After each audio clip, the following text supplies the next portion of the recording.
Hey YouTube, this is ThinkPad20 here. I'm not going to do a cover this time around, although make no mistake, I've got plenty coming up. But this is going to be a little bit of a tone rig demo and a demonstration of how I set up my Axe effects. So let's start with my equipment here, beginning with the computer. This is a ThinkPad T61. No relationship to my username. That's from a previous ThinkPad I had when I was like 12. I've got, you can see here, Reaper running, which is recording as I speak, recording everything I'm saying. And it's going to be recording the guitar tracks as well. What you're going to be hearing is direct in. And that is accomplished by coming in through this M audio interface. The microphone is here, I monitor my guitar here, and the actual guitar signal is coming in from the digital inputs, the SPDIF inputs in the back. Then I've got my computer speakers here. They're good for listening, not so great for mixing, so I wish I had some better monitors, but everything is really expensive here in Japan. This thing, the M Audio, cost me about $200 or $100 more than it would cost me in America. This is my guitar number one, Ibanez K7, which I recently got back from America, very happy, and my workhorse guitar, my WG 587, which I love. So finally, of course, the pièce de résistance here is the Axe effects itself, which is, of course, the Ultra, although, as you're going to see from what I do, nothing that I do on this couldn't be accomplished on the standard.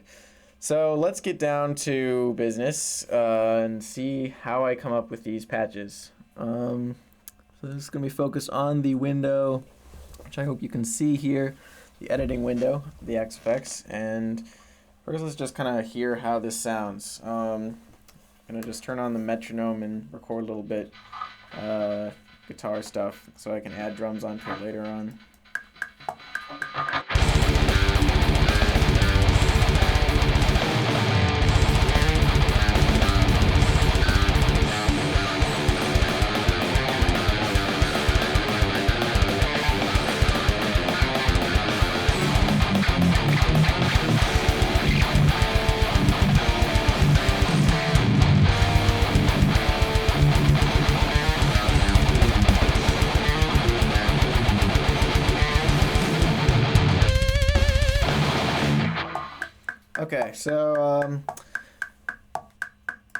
Okay, so that's a little bit of the idea behind this tone, which is, as you can see, a pretty aggressive metal tone, and that's basically my bag.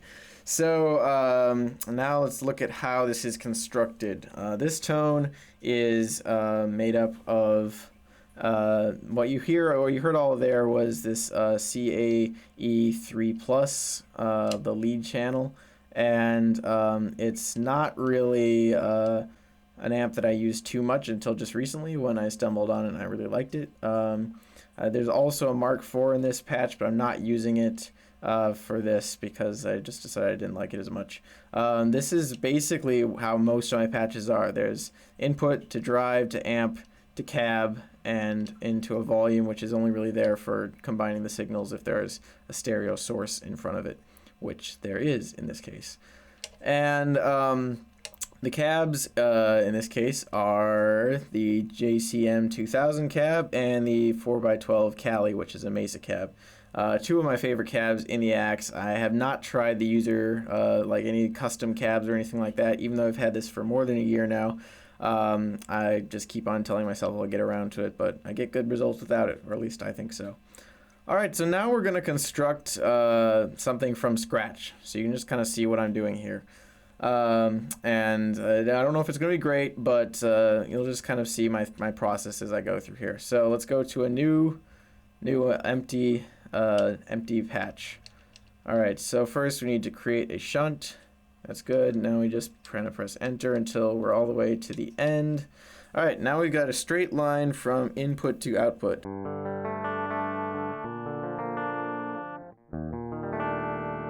Okay, not very exciting, but okay. Gotta start somewhere. Alright, I always put the cab in first because just playing through an amp alone sounds like ass, so even if it's not the cab you're gonna pick, then you might as well start with it. So I'm going to go with something that I know I'm going to at least be okay with. In this case, I'll go with a, I don't know, a 4x12 V30, which I think is a frameless cab. Let's put in an amp. And here's our basic setup. All right.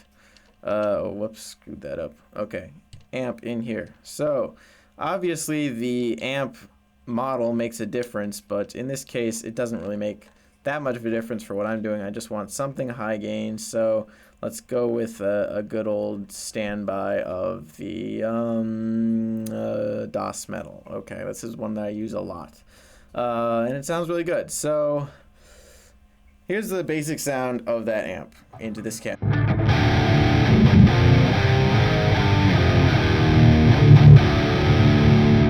Okay, well, first of all, it's clipping something fierce. Let's take the level down. But also you'll hear a lot of things which I'm going to change.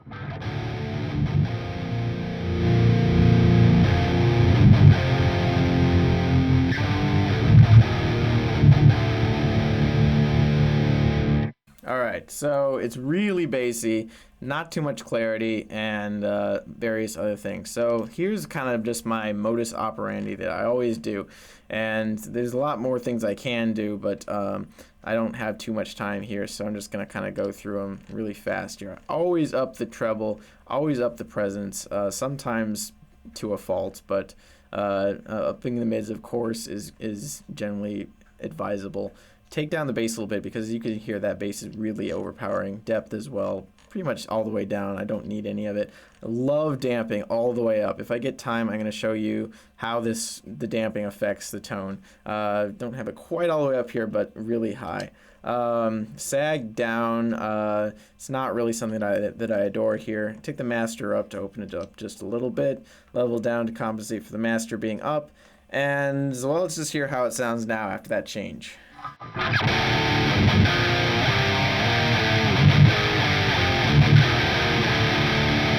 Woo, sounds much better in my opinion. So, maybe a little bit too trebly, but you know, whatever. We can always deal with that later on in post EQ. But it's a little bit loose.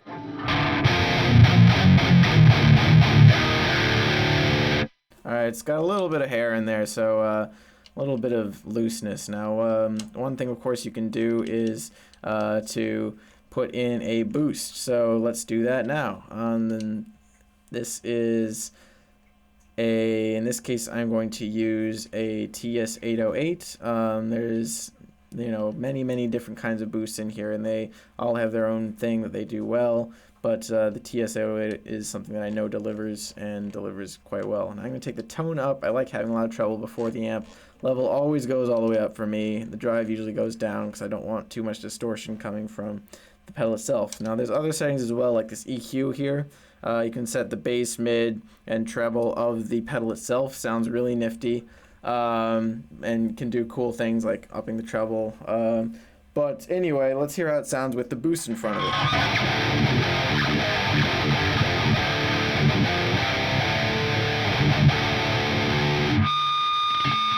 As compared to without the boost.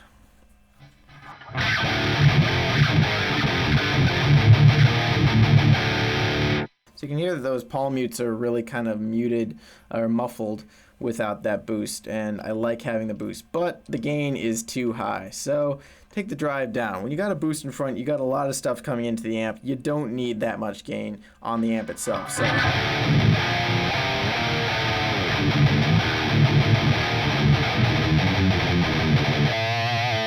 okay, I like it.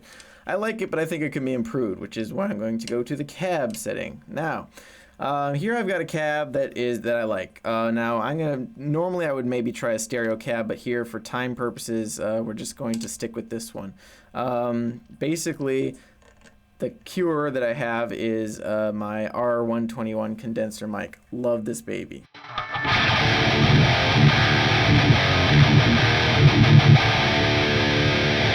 Alright, yeah, it really just wakes that amp up, and you can see it levels a little bit.